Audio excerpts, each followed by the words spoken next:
Olha, o que a gente tem para analisar hoje é um material fascinante. É um pequeno livro de 1941, sabe?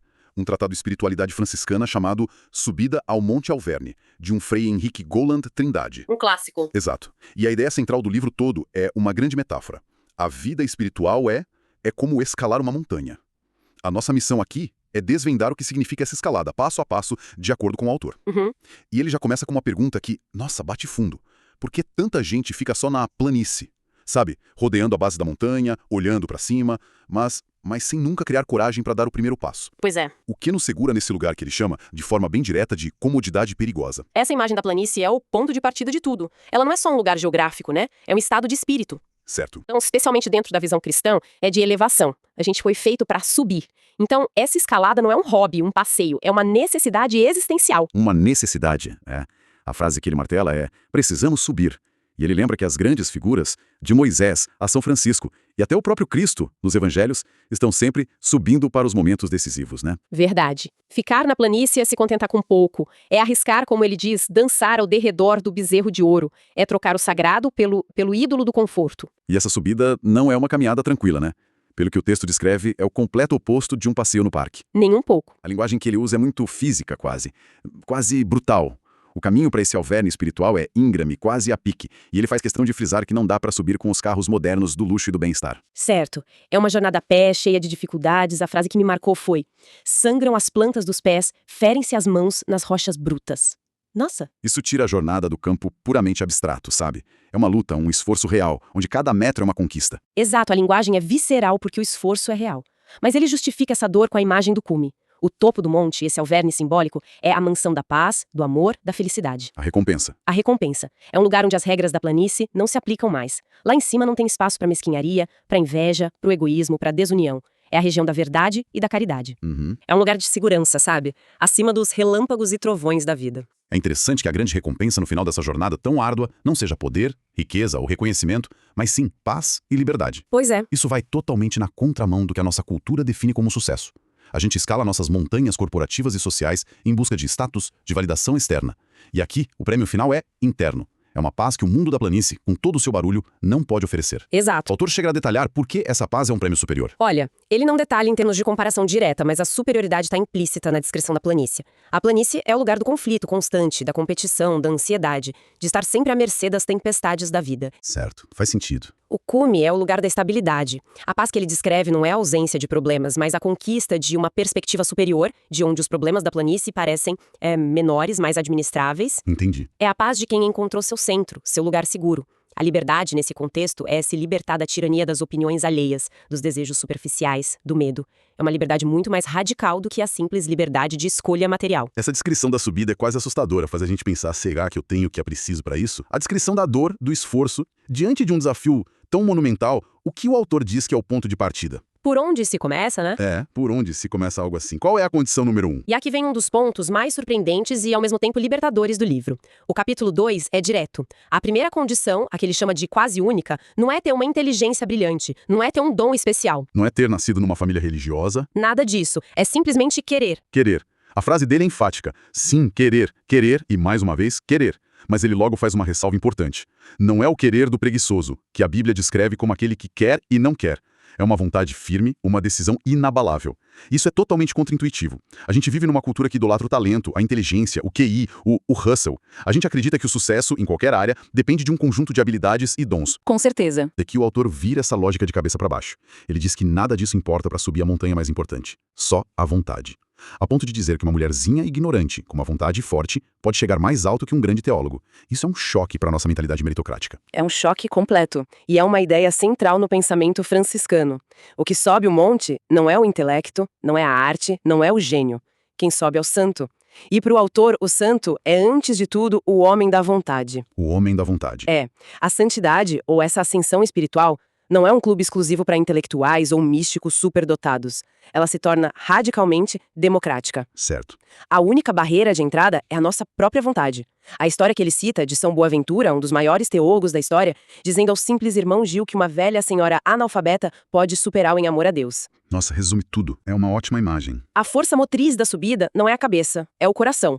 É a vontade inflamada pelo amor. E essa vontade não precisa ser um ato isolado. Ele menciona que essa escalada, embora pessoal, forma uma espécie de corrente humana ao longo do tempo. Ele fala das legiões que subiram com São Francisco. Exato. E a lista de exemplos que ele dá é incrível justamente pela diversidade. Tem a rainha Isabel de Hungria, o rei Luís de França, mas aí ele coloca lado a lado a famosa atriz parisiense Eva Lavayer. E um operário irlandês chamado Matt Talbot, pessoas de mundos completamente diferentes. O fio que os conecta não é a classe social, a cultura ou a época, mas essa decisão, essa vontade de ferro de sair da planície e começar a subida. Exatamente. Essa lista serve para mostrar que a montanha está aberta a todos. E uma vez que essa vontade, esse querer, finalmente desperta, aí o livro apresenta o passo seguinte como algo lógico e inadiável. Que é? É preciso romper com o mal. E o autor não fala de um processo gradual, de uma melhora aos poucos. Ele fala de um ato radical. A expressão que ele usa é a ferro e fogo. Pesado. As palavras são fortes. Separar, fugir, cortar, queimar, mortificar. Não há espaço para negociação, sabe? É um corte cirúrgico com tudo aquilo que prende a pessoa à planície. Certo, romper com o mal soa grandioso, mas pode ser meio vago. Como isso funciona na prática? O livro oferece um mapa. Sim, e é uma das partes mais práticas da obra. Ele estrutura esse rompimento em 3 níveis, o que ele chama de rompimento tríplice. Ok. O primeiro é o mais básico e fundamental. Romper com o pecado mortal. Ele o descreve de forma dramática como a morte da alma e a primeira labareda do fogo eterno. Sem esse rompimento, a subida não é nem difícil, ela é simplesmente impossível. É o pré-requisito. É como tentar escalar com uma âncora amarrada no pé. Não dá. Ok, esse é o ponto de partida. Qual o segundo nível? O segundo nível é romper com o pecado venial deliberado. Aqui a lista entra no nosso cotidiano. Pequenas mentiras, fofocas, críticas destrutivas, invejas disfarçadas, a preguiça de fazer o que é certo, coisas do dia a dia. Exato. São aquelas faltas que a gente tende a justificar ou minimizar.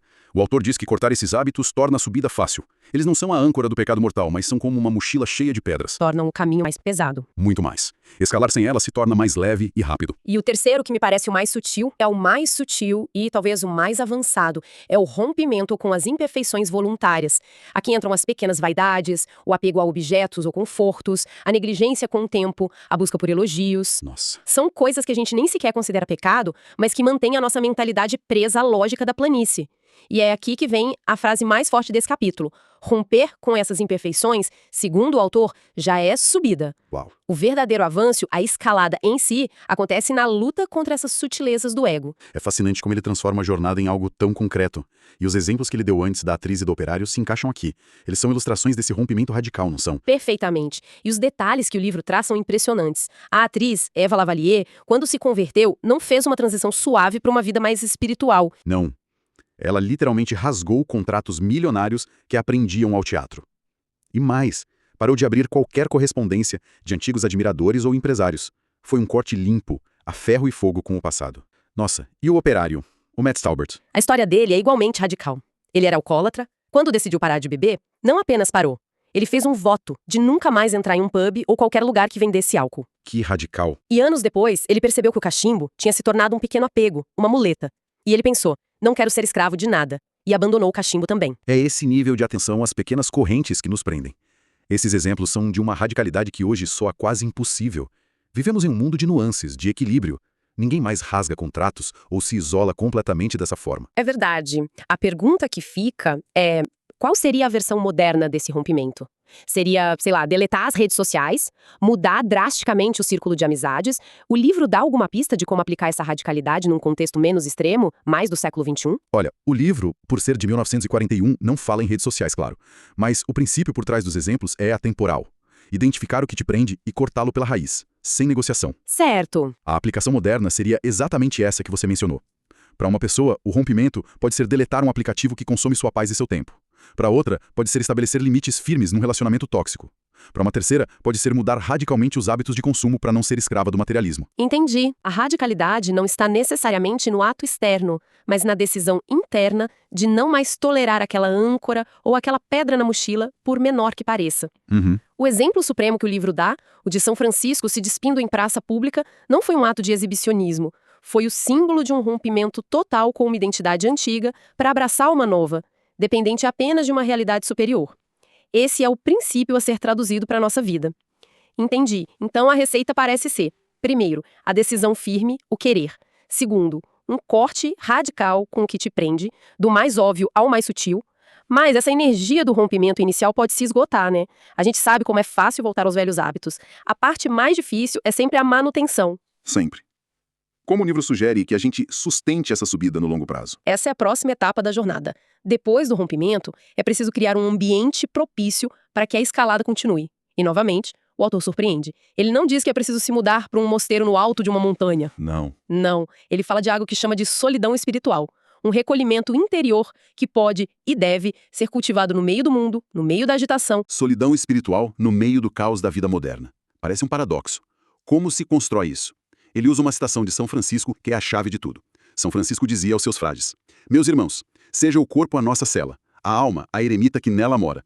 Nossa, que imagem! A imagem é genial. Nosso próprio corpo se torna nosso mosteiro portátil. E essa cela tem portas e janelas, os nossos 5 sentidos. Criar um ambiente propício significa aprender a fechar essas portas e janelas para proteger o silêncio interior. Isso é muito prático. Então ele detalha como fechar as janelas. Sim, de forma bem direta. Primeiro, dominar os ouvidos. Significa fechar-se à curiosidade inútil sobre o que os outros estão falando, especialmente sobre nós. Evitar a fofoca, as conversas que só geram ansiedade e desânimo. Na nossa era, isso seria curar o vício de checar comentários, de viver em função da opinião alheia. Segundo, dominar os olhos, fugir da curiosidade de tudo ver, de rolar o feed infinitamente, de bisbilhotar a vida dos outros. Ele descreve isso como uma hemorragia de energia espiritual. E o terceiro? E terceiro, talvez o mais desafiador, dominar a língua, praticar o silêncio. A analogia que ele usa é perfeita para o tema do livro. Quando se sobe uma montanha qualquer, quem fala muito, depressa se cansa e desce desanimado. Faz todo sentido. Falar sem necessidade gasta a energia que a gente precisa para a subida. É uma disciplina quase atlética dos sentidos. E para manter essa cela interior de pé no meio da correria do dia a dia, quais são as ferramentas? Como se sustenta esse recolhimento? O livro oferece 2 ferramentas principais que funcionam como os pilares dessa cela: o trabalho e a leitura espiritual. E a visão sobre o trabalho é muito profunda. Não é qualquer trabalho, mas o trabalho sério, perseverante, diligente, o trabalho alegre e consciencioso. Certo. Esse tipo de ocupação, diz o autor, mantém uma atmosfera de elevação. Primeiro porque combate a ociosidade, que ele chama de mãe de todos os vícios. E segundo porque um trabalho bem feito exige foco, disciplina à mente e a impede de vaguear por pensamentos inúteis. O trabalho como uma forma de meditação quase. Exatamente. O próprio ato de trabalhar com dedicação e reta intenção já se torna uma oração, uma forma de manter a alma recolhida mesmo em atividade. Vamos recapitular então. O roteiro proposto em Subida ao Monte Alverne é incrivelmente claro. Começa com o chamado para abandonar a estagnação da planície. O combustível para a jornada é a força da vontade, um querer decidido. O primeiro passo prático é esse rompimento radical com o mal, em camadas, do mais grave ao mais sutil. E para sustentar a subida, a estratégia é construir essa cela interior, essa solidão espiritual, gerenciando os sentidos e se apoiando no trabalho sério e na leitura. Isso. É um plano de vida completo. É um plano de vida, e o autor amarra tudo isso num dos capítulos finais com uma reflexão sobre a morte, que é o rompimento final e inevitável. O rompimento definitivo. Exato. Ele a descreve como um rompimento forçado com tudo e com todos. Para a pessoa que viveu a vida inteira apegada à planície, aos seus confortos, status e posses, a morte é um ato de violência extrema, um arrancamento. É angustiante. Mas para quem já fez a subida? Para quem já praticou esses rompimentos voluntários ao longo da vida, por amor, imitando São Francisco, a morte perde o seu terror. Ela deixa de ser uma violência e se torna uma passagem, uma transição quase natural. Certo. É simplesmente o último passo da subida. E o autor conclui com uma frase de uma beleza e simplicidade imensas. Para essas almas, do cume do Alverne para o céu, é tão perto. Uau, essa imagem final realmente recontextualiza todo o esforço da jornada. A subida não é só para viver melhor, mas para morrer melhor. Exatamente. E isso nos deixa com uma pergunta para refletir que ecoa muito depois de fechar o livro. Se a morte só é pacífica para quem já aprendeu a se desprender do mundo em vida, o que o nosso apego às planícies do dia a dia, nossas pequenas vaidades, nossos confortos inegociáveis, nossa necessidade de validação revela sobre o quão preparados estamos para esse inevitável cume final?